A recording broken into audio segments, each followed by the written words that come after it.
Hello, everyone. You're here with another episode of Rapid Fire. This is episode 9, Number and nine, we're coming at you. almost 10. And we have a special guest here, so we're shaking things up. This one's not going to be super stock market focused, but still a good one. A lot of our clients know this is Bill Brennan. He is a trusted partner of the financial advisory group.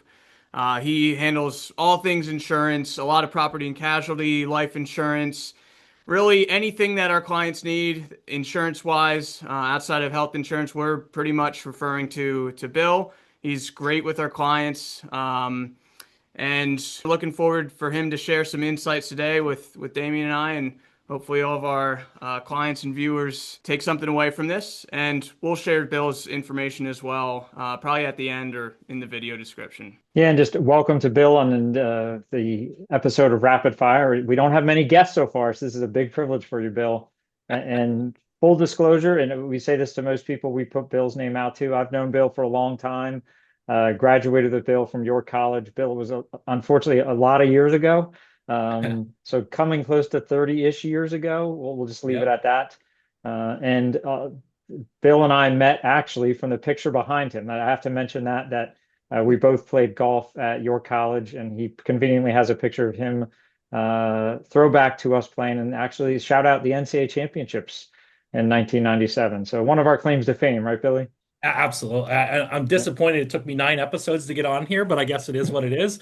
Hey, yeah. I always told everybody I might be number 52 in the program, but number one in your heart. So, it is what it is. So, and I am the much better golfer now, Damien. So we all I know. would agree to that now. You notice how you said now. We all know Um, that. We all know that.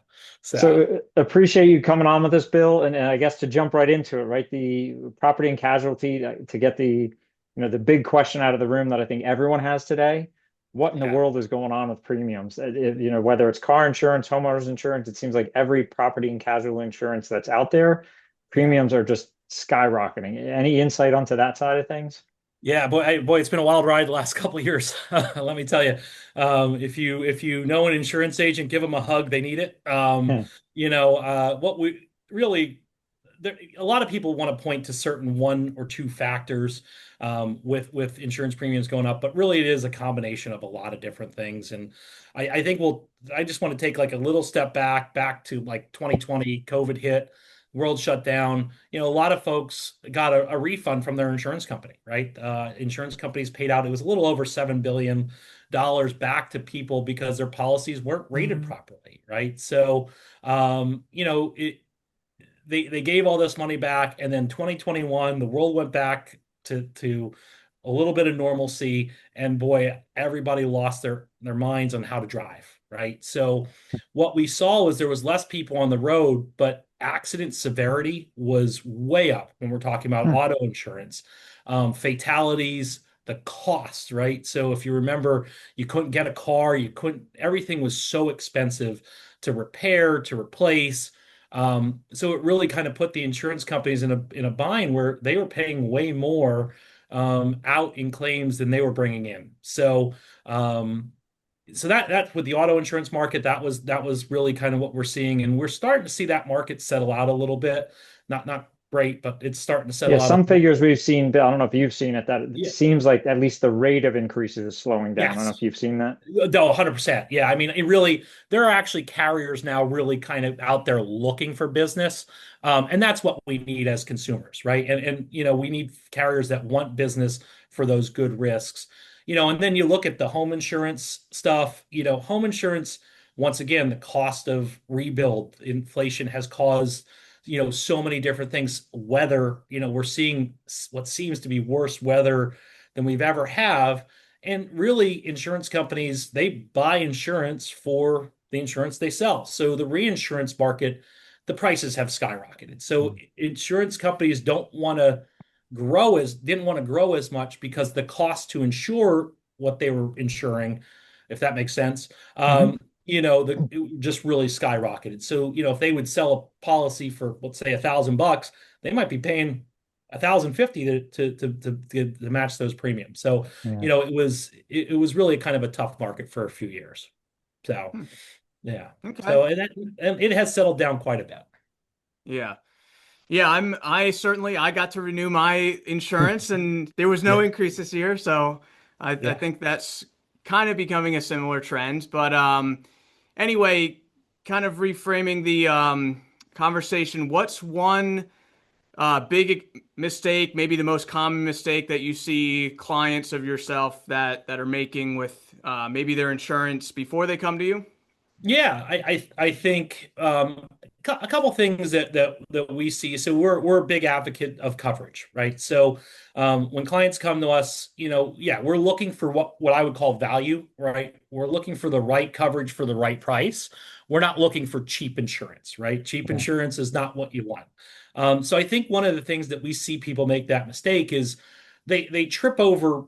I use the phrase they trip over dollars to get the dimes, right? So what will happen is they'll see something like we advocate for endorsements such as like water backup coverage. It's the second most common claim in the state of Pennsylvania, right? So that's if your sub pump fails in a rainstorm like we had this morning. Those that the backs up into your basement, and those are tens, $20,000 claims. And Been people will there. just like, yeah, I'm gonna know. Yeah, right. Amen. Like I know you're well familiar, right? Yep. So what happens is people like they'll waive that $50 endorsement to because they want to save $50, but then it ends up costing them tens of thousands of dollars. So, I think the mistake that they make is either buying based on price and not trusting a Yeah. professional to kind of go through that review and make sure that they kind of understand what they're buying. And I think that's one of the most important things when I'm walking through with clients. I want them to know what they're getting, right? You need to know what you're buying, and understand that, hey, we might not recommend earthquake insurance, right? Because we don't really live in an earthquake Right. area, but we might make a recommendation for, that or service line coverage and stuff like that. Good. And I think it's one of those things, Bill. I think a lot of people love their insurance until they need to use it. Oh, So I think 100%. I that's one agree. of these things you're trying to protect us from when we need to use it, that it actually does what we want it to. Where so many people, you say, how do you like your house insurance? I love it. Oh, have you ever had a claim? No. Well, right. I think your job, because you're the one processing, seeing the claims come in, that you're trying to Yeah. make sure when that claim is coming in, you're protected as opposed to liking the policy until you make a claim. That's not what Yeah. insurance is for. You want the insurance to be there when you need it.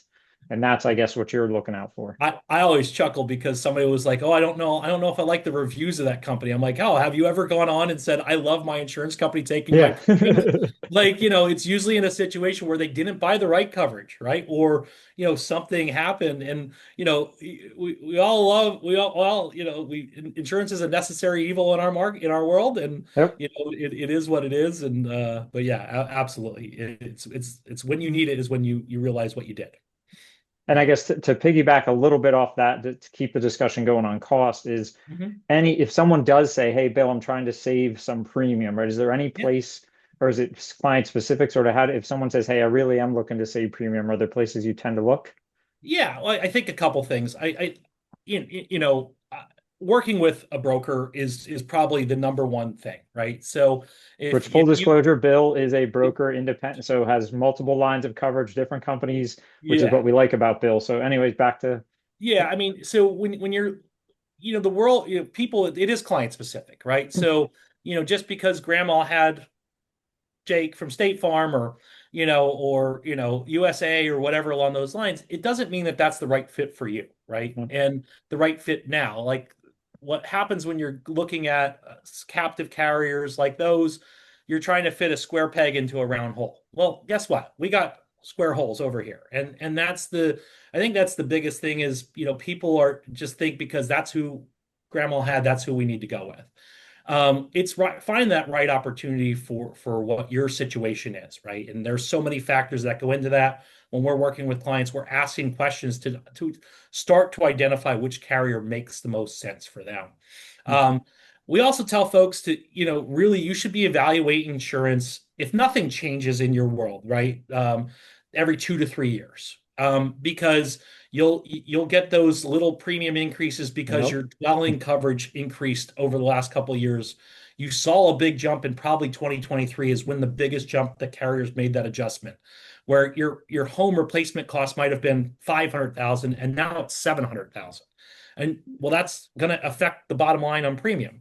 And 700,000 might not be the right number, right? And you can go back to your agent, but usually it's just best to shop it out at that point and find the right carrier for you. And then also shopping when life changes happen. You get married, you get a teenage driver license, things along those lines. But really having those conversations with your agent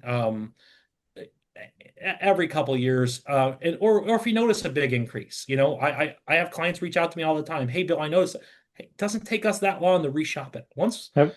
it's not a hard process, Yep. and I think that's the biggest thing that we try to emphasize with our clients is connect with us, ask questions, see what we can do to help you. Yeah. Good. And I'm curious off of that whole cost saving point, does it make sense to like switch carriers often? Because I know like even myself, I was susceptible to the marketing of like Progressive for a while. They're like, oh, like stay with me 2 more years and then you hit platinum level, whatever that is. Is that legit or is it kind of just marketing fluff?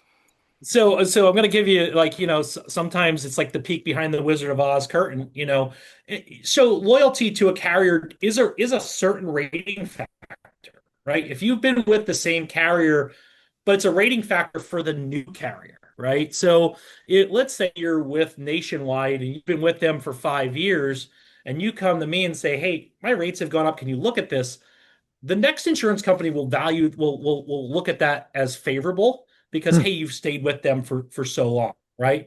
But the carrier you're with, there is no, I mean, yeah, you might get a little perk that doesn't really mean anything to you, but you're not getting a discount because you've been with them for 30 years. That you're actually taking all the rate increases for the last 30 years, Yep. right? So, I think that's the biggest thing is and if you come to whatever your agent is and you're with this, if they say, hey, that's the best spot for you, that's a great scenario, right? That Yep. means you're still in the right spot, and that's okay, right? It's okay if you don't find a new spot, and just stay there because you will earn some loyalty stuff and things along those lines. Good. Yeah, it's kind of what I figured and what, all the education Yeah. points to.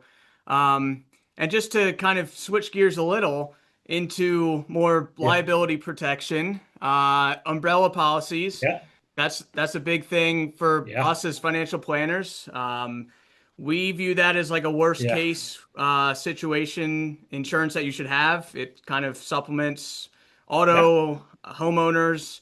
But for our viewers, can you give Yeah. like an overview of how you, a professional, would define personal umbrella policies? And then does everyone need them, or is there only a specific group that needs them?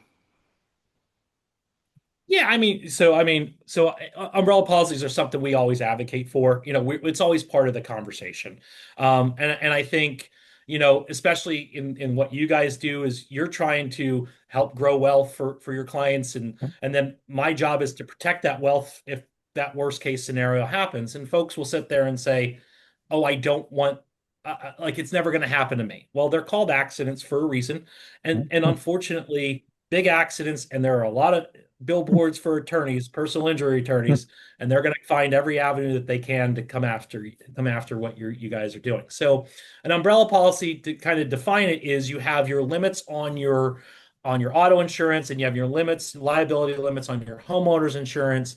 And an umbrella is envisioned with the rainstorm going on right now outside my window, goes Yep. over top of those policies to cover you. So, if you have a large claim, let's use auto as an example, and somebody, God forbid, is severely injured or worse, right?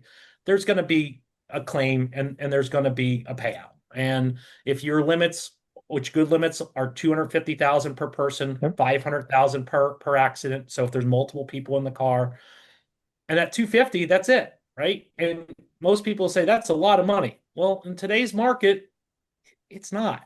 So Mm. having an umbrella policy for a couple $100 over top of that, it gets you another million, 2 million, whatever, it is. And we always say it should kind of mimic your net worth, right? I So agree. That's something we look at, Bill, is that if to protect whatever as your net worth grows, your umbrella should grow with it. correct. So if you have if you have a net worth of $2 million, then we should have a $2 million umbrella over top of you, because that will kind of protect you and your assets and everything along those lines. And it gets a little tricky if you get into super high net worth at past 5 million, right? There's a lot of underwriting that goes into that.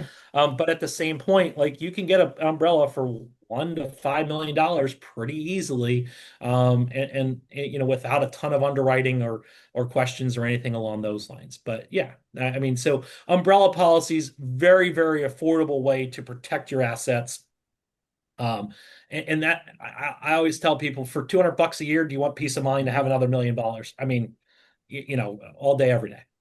And I think part of in the planning process, especially as we go through plans for clients, it's make sure we have things to cover those potholes. And I think that's part of your role, whether it's the homeowners insurance, the car, or the umbrella. It's protect these, JP Morgan, I don't know the exact quote that they've said before is, people who come to work with people like Ben and I, or you, Bill, have already made their wealth. Our job is to preserve it and protect it. And that's the role the umbrella policy plays, is, hey, let's protect this just in case.